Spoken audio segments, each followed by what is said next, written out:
اور آج پھر بلقیس کو وہ رات شدت سے یاد آ رہی تھی۔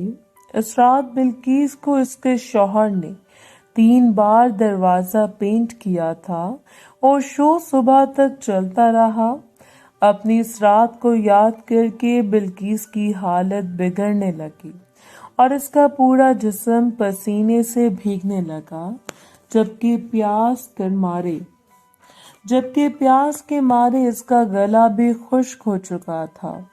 بلقیس نے اپنی قمیض کے کونے کو اٹھا کر اپنا چہرہ صاف کیا، پھر دوسرے بستر پر سوئی ہوئی اپنی امی کی طرف دیکھ کر وہ یہ اطمینان کرنے لگی کہ واقعی اس کی امی سو چکی ہیں یا نہیں۔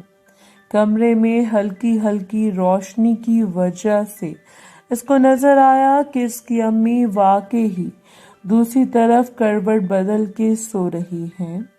تو بلقیس نے پہلے تو اپنے دونوں ہاتھوں سے بلندوں کو ہلکا ہلکا دبانا شروع کیا، پھر تھوڑی دیر بعد بلقیس نے اپنا ایک ہاتھ آہستہ آہستہ نیچے لے جا کر نیچے والے باز کے اندر کیے اور اپنے ہاتھ سے اپنا دروازہ پینٹ کرنے لگی۔ اس کے ساتھ ہی بلقیس کی حالت بہت بگڑ چکی تھی۔ بلقیس کے ہاتھ کی سپیڈ آہستہ آہستہ بڑھتی جا رہی تھی۔ بلقیس کے دماغ میں شادی کے دنوں کے وہ سارے منظر گھومنے لگے جب اس کا شوہر اس کا مختلف طریقوں سے دروازہ پینٹ کرتا تھا۔ اپنے شوہر کا چھوٹو میاں بلقیس کو بہت یاد آ رہا تھا۔ جذبات میں پہلے کربل کی اپنے ہوش کھو بیٹھی۔ اسے یہ یاد ہی نہ رہا کہ اس کے ساتھ کمرے میں اس کی امی بھی سو رہی ہیں۔ اس کے منہ سے عجیب عجیب آوازیں نکل رہی تھیں، جن کو سن کر کمرے کی دوسری طرف سوتی ہوئی بلقیس کی امی رضیہ بی بی کی آنکھ اچانک کھل گئی۔ پہلے تو رضیہ بی بی کو سمجھ نہیں آئی کہ یہ کس قسم کی آوازیں اس کی کانوں میں سنائی دے رہی ہیں۔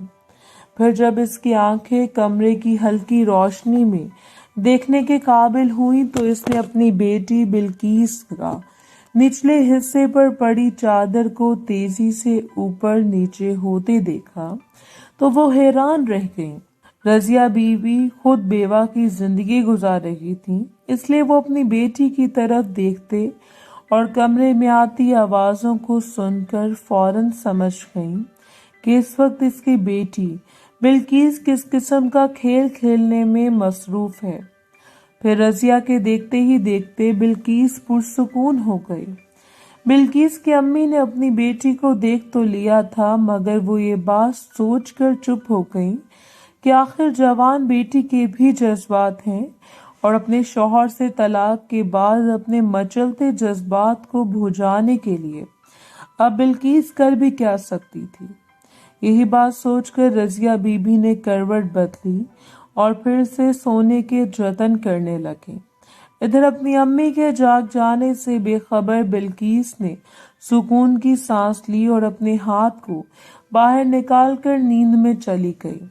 دوسرے دن زاہد کو ایک کیس کے سلسلے میں راولپنڈی کی ہائی کورٹ میں اپنا بیان ریکارڈ کروانا تھا، اس لیے وہ اپنی امی اور بہن بلقیس کے اٹھنے سے پہلے ہی گھر سے نکل کر پنڈی چلا گیا۔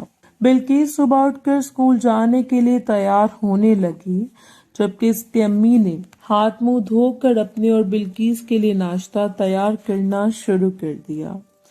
ناشتے سے فارغ ہوتے ہی بلقیس کے کانوں میں اپنی اسکول وین کے ہارن کی آواز سنائی دی تو وہ جلدی سے امی کو خدا حافظ کہہ کر اسکول کے لیے نکل پڑی۔ اسکول پہنچ کر جو ہی بلقیس اسٹاف روم میں داخل ہوئی تو اس کا سامنا چیئر پر بیٹھی ہوئی ایک خوبصورت ٹیچر سے ہوا۔ بلقیس یہ ضرور جانتی تھی کہ یہ ٹیچر ابھی نئی نئی اس کے اسکول میں آئی ہے، مگر اس ٹیچر سے ابھی تک بلقیس کا تعارف نہیں ہوا تھا۔ جب اس ٹیچر نے بلقیس کو اسٹاف روم میں داخل ہوتے دیکھا تو وہ اپنی چیئر سے اٹھ کھڑی ہوئی اور بلقیس کی طرف اپنا ہاتھ بڑھاتے ہوئے بولی، السلام علیکم، میرا نام نیلوفر ہے اور میں آپ کے اسکول میں ابھی نئی آئی ہوں۔ जी हाँ, रीडर्स, ये टीचर वो हैं नीलोफर थी, जिनको एक दिन पहले इसे जाहिद ने अपने ही भाई के साथ रंगे हाथों पकड़ा था। क्योंकि नीलोफर ने इसे सुबह जाहिद को इसकी बहन बिल्किस के साथ स्कूल के गेट पर देखा हुआ था, इसलिए वो अलकोसर होटल के रूम में जाहिद को देखकर चौंकी थी। बिल्किस, वालेकुम अस्सलाम, आपसे मिलकर खुशी हुई, ये कहकर बिल्किस ने भी अपना तारुफ करवाया और फिर वो दोनों अपनी अपनी क्लास को अटेंड करने निकल गईं। नीलोफर ने अपनी क्लास के स्टूडेंट को पढ़ने के लिए सबक दिया और खुद सीट पर बैठकर कुछ सोचने लगी। इसके बावजूद कि नीलोफर ने कल 2 लोगों से एक साथ करवा के जिंदगी का एक नया मजा लूटा था, मगर फिर भी नीलोफर को इसी जाहिद की वजह से इस तरह रंगे हाथों पकड़े जाने और फिर यूं पिछला दरवाजा तोड़वाने का बहुत रंज हुआ था। अब जबकि एक बार के बाद इसी जाहिद ने इसको दोबारा अपने पास आने का कह दिया था, तो अब नीलोफर को ये डर लग गया था कि वो न जाने कब तक जाहिद के हाथों ब्लैकमेल होती रहेगी। इसलिए वो अब ये सोचने पर मजबूर हो गई कि किस तरह जल्द अज जल्द वो कोई ऐसी राह निकाल ले जिसकी वजह से जाहिद इन दोनों बहन भाई की जान छोड़ दे। सोचते सोचते नीलोफर को एक प्लान जहन में आया और इसको सोचकर वो खुद ब खुद ही मुस्कुराने लगी। फिर इस दिन घर जाकर नीलोफर ने अपने भाई जमशेद को बुलाया और इसको अपना सारा प्लान बता दिया। जमशेद भी ये जानता था कि अगर वो चुप रहे तो जाहिद इनको हमेशा किसी न किसी तरीके से ब्लैकमेल करता रहेगा। इसलिए अपनी बहन का प्लान सुनकर इसे भी यकीन हो गया कि अगर इनकी किस्मत ने साथ दिया तो वो जाहिद से छुटकारा हासिल कर सकते हैं। इधर पिंडी में कोर्ट से फारिग होकर जाहिद सदर बाजार चला आया। कल इसका मोबाइल फोन इसके हाथ से गिरकर टूट जाने की वजह से इसके पास अब कोई फोन नहीं था, इसलिए जाहिद ने एक नया मोबाइल फोन खरीदने का इरादा किया। आजकल स्मार्टफोन मार्केट में आ जाने की वजह से हर दूसरा आदमी इस किस्म के फोन्स का दीवाना बना नजर आता है और जो लोग आईफोन या सैमसंग गैलेक्सी अफोर्ड नहीं कर सकते, इनके लिए कई तरह के दूसरे ब्रांड के स्मार्टफोन्स मार्केट में दस्तयाब हैं। इसलिए क्यू मोबाइल के नए मॉडल की डुअल सिम वाले 2 स्मार्टफोन खरीद लिए। एक फोन जाहिद अपने लिए खरीदा और दूसरा इसने अपनी बहन बिल्किस को तोहफे में देने के इरादे से खरीद लिया। फिर जाहिद ने अपनी अम्मी के लिए भी कुछ शलवार कमीज सूट खरीदे और जेहलम वापस आने के लिए फ्लाइंग कोच में बैठ गया। जेहलम वापसी के सफर के दौरान जाहिद फिर से नीलोफर और इसके भाई के ताल्लुकात के बारे में सोचने लगा।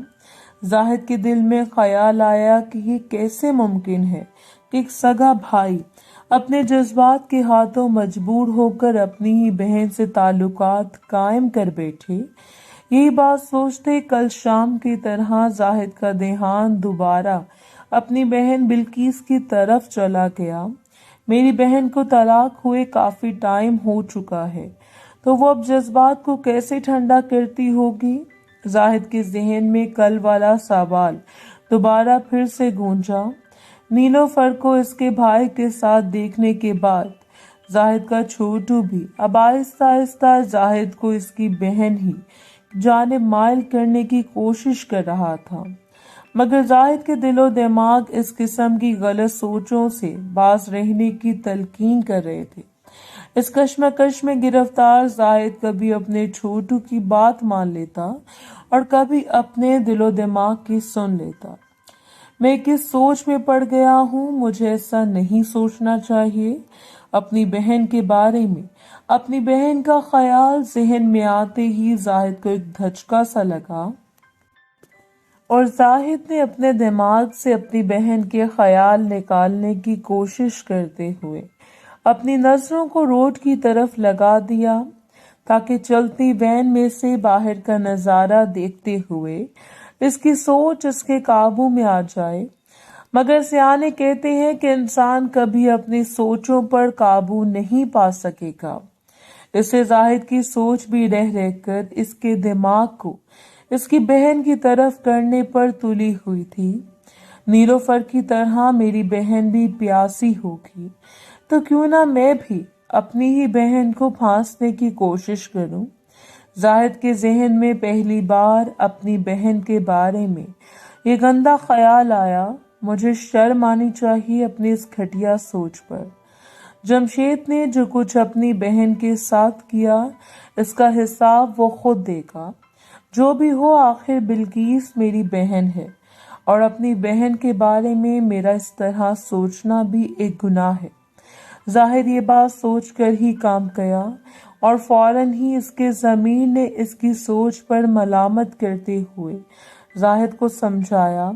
आखिरकार जाहिद ने अपने दिमाग की बात मानते हुए अपने जहन को सुकून पहुंचाने के इरादे से वैन की विंडो के साथ टेक लगाकर अपनी आंखें बंद कर लीं।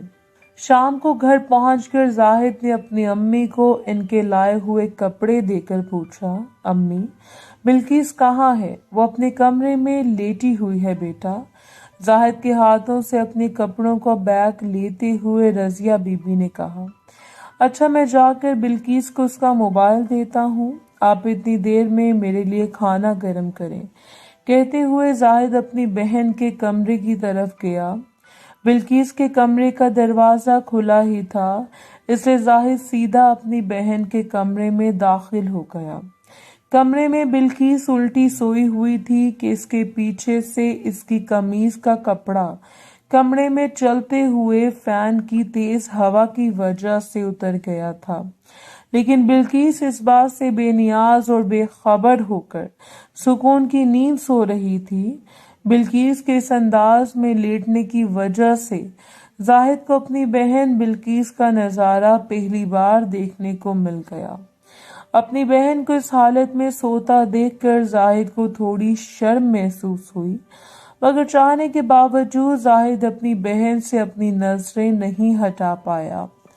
अपनी बहन को देखकर जाहिद के मुंह से बेख्तियार निकल गया, वाह, चंद घंटे पहले वैन में आने वाले वो गंदे ख्यालात जिनको जाहिद ने बड़ी मुश्किल से अपने दिमाग से बाहर निकाला था। अपनी बहन को इस अंदाज में सोता देखकर वो ख्यालात फिर एकदम से जाहिद के सर पर सवार होने लगे। मेरा मजीद इधर रुकना सही नहीं, मुझे यहाँ से चले जाना चाहिए। जाहिद को अपने दिल के अंदर से एक आवाज आई। जाहिद इधर से हटना चाहता था, मगर इससे लग रहा था जैसे इसके कदम नीचे से जमीन ने जकड़ लिए हैं और कोशिश के बावजूद जाहिद अपनी जगह से हिल नहीं पाया। अभी जाहिद अपनी बहन की कयामत खेज गंद की गहरी वादियों में डूबा हुआ था कि बिल्किस ने हल्की सी हरकत की। पीछे से इसका नीचे वाला बाज थोड़ा नीचे हो गया। ये जाहिद के लिए एक जानलेवा लम्हा साबित हुआ, क्योंकि इसके भाई के सामने एक लम्हे के लिए पूरी आबोताब से अया हो गई थी। अपनी बहन की सांवली सामने देखकर ऊपर से जाहिद का मुंह पूरे का पूरा खुल गया, जबकि नीचे से छोटू मियाँ सर उठाने लगा। जाहिद यूं ही खड़ा नजारा करने में मशगूल था कि इतने में बिल्किस ने अपनी करवट बदली तो इसकी आंख खुल गई। बिल्किस ने जब अपने भाई को अपने बिस्तर के पास खड़ा देखा तो वो एकदम से बिस्तर से उठकर अपने बिखरे कपड़े दुरुस्त करने लगी और पास पड़े दुपट्टे से अपने आप को ढांपते हुए बोली, भाई आप और इस वक्त मेरे कमरे में? खैरियत? हाँ, देखो तुम्हारे लिए पिंडी से एक स्मार्टफोन लाया हूँ, वो तुमको देने इधर चला आया। ये कहते हुए जाहिद ने बिल्किस के लिए खरीदा हुआ मोबाइल फोन उसके हाथ में थमा दिया। जाहिद ने अपनी बहन की एकदम नींद से उठे देखा तो इसे घबरा गया, जैसे इसकी चोरी पकड़ी गई हो। बिल्किस को भी कुछ दिन से स्मार्टफोन लेने का शौक चढ़ा हुआ था। चूंकि स्मार्टफोन प्राइस में काफी महंगे थे, इसलिए वो चाहने के बावजूद अपनी अम्मी या भाई से नया स्मार्टफोन लेने का नहीं कह पाई।